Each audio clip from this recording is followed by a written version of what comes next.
their support play, the way they switch to play from side to side, the way their forwards work so hard. That doesn't even ball going into the Cork full forward. They're not even getting ball. So any semblance of a contest is really, really gone by now. Yeah. But there's still a lot to look forward. And the other extraordinary thing about it is, Cyril, you know, the football, we've had Kerry complaining that, you know, the layoff being champions, Tyrone, Mickey Hart doing the same thing.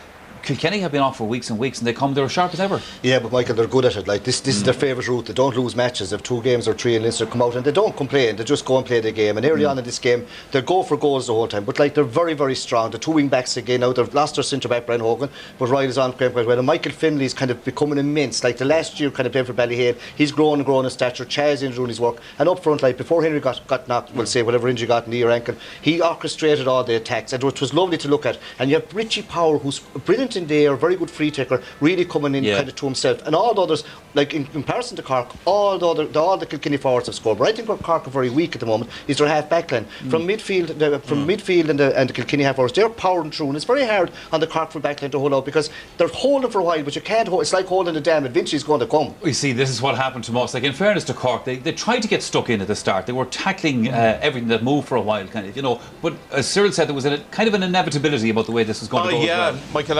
and kind of Kilkenny probably knew that themselves. I mean, here we see Brian Hogan. I mean, this is good work by Kieran Murphy, right? He's not going to let him out. He's harassing, he's hooking, and look, it eventually comes and there's a body tackle there by John Gardner. And you expected this to happen maybe in the first 10 minutes, and certainly without a doubt, right? Here again, a ball in around the square, and look, they're defending it well. They're getting their bodies in, they're getting blocks in, they're getting hooks in, and they weren't let the guys get in to get free shots. You know, you were saying, yeah, if we can keep this up over a period of time.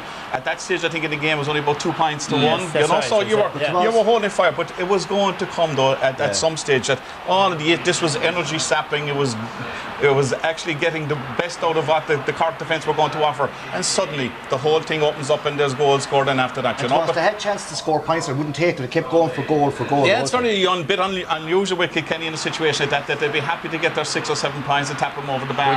Were they just trying to nail Cork? Was that obviously they were told, get out goals, forget about points, go for goals. And you see that ability to win the ball in the air, that ability, as we said with the South Miners, in the tight, to make room for themselves in the tight. Not alone do they win it, but they're able to get away from the man so fast, you know, to be able to get the shot in. You know, they could have 2 goals got before they ever got a goal.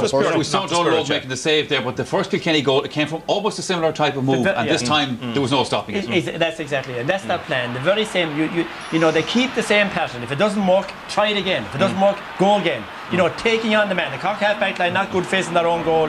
Run at them. Now, what Eddie Brennan did here, if you see it in slow motion, what he did, where he was, look at the run he get, away from his man. So the man had either decide to go with him or else to stay. But the pass is perfect. But the pass is perfect. Oh no, the pass is perfect. But the running of Eddie was perfect as well, because the man had either to go with him and let Shefflin straight through. Damned if you do, damned if you don't.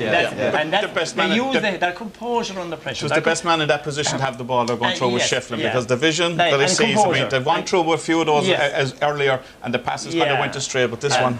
Then what Cork didn't need after that was they conceded another goal. This was a little bit of slightly messy. Slightly messy, and I'm sure Donald will be disappointed with it as well. I think when it comes down, I mean, we look at it again over the championship season. This guy hasn't been faulted for the similar type of balls. He's been very, very comfortable underneath him, you know.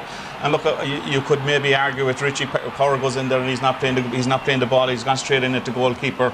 But again, right, I mean, that's probably on Cadigan's job as a full-back. Maybe he's got to keep his full forward outside him, you know. So, and I mean, you couldn't say to the free the same time. No. 9 times out of 10, but again, the killer is the first real game this year back on. Deadly at getting goals, and he gets them every day. One downside from a Kilkenny point of view, injury to Henry Shefflin. Given his knee problems, this could have consequences. He went up for a ball, Michael Cott. You can see, like, you know, look at this fella. He's a mainstay, like that Michael Finley. He's like again going for score up in the air. Like, you know, this is Henry coming down now. He jars that. It's knee, I'd say, an ankle. Now, that's probably the old injury, because knowing him well, he wouldn't go off without. You know, it's terrible to see him going off. He's the orchestra of the whole of the forward, because as Tomas says, when he gets the ball he lays off is pin perfect. Even the pass to Eddie Brennan, I know Eddie did a good run, but the times before that other players didn't give it as good. He's deadly. It's definitely a knee injury to Henry Shefflin. We don't know the extent of it just yet. Okay, we're headed off to another break now. Stay with us for more on this All-Ireland semi-final straight after that. Plus our big competition here on the Sunday game, because you might be going to the All-Ireland Hurling Final.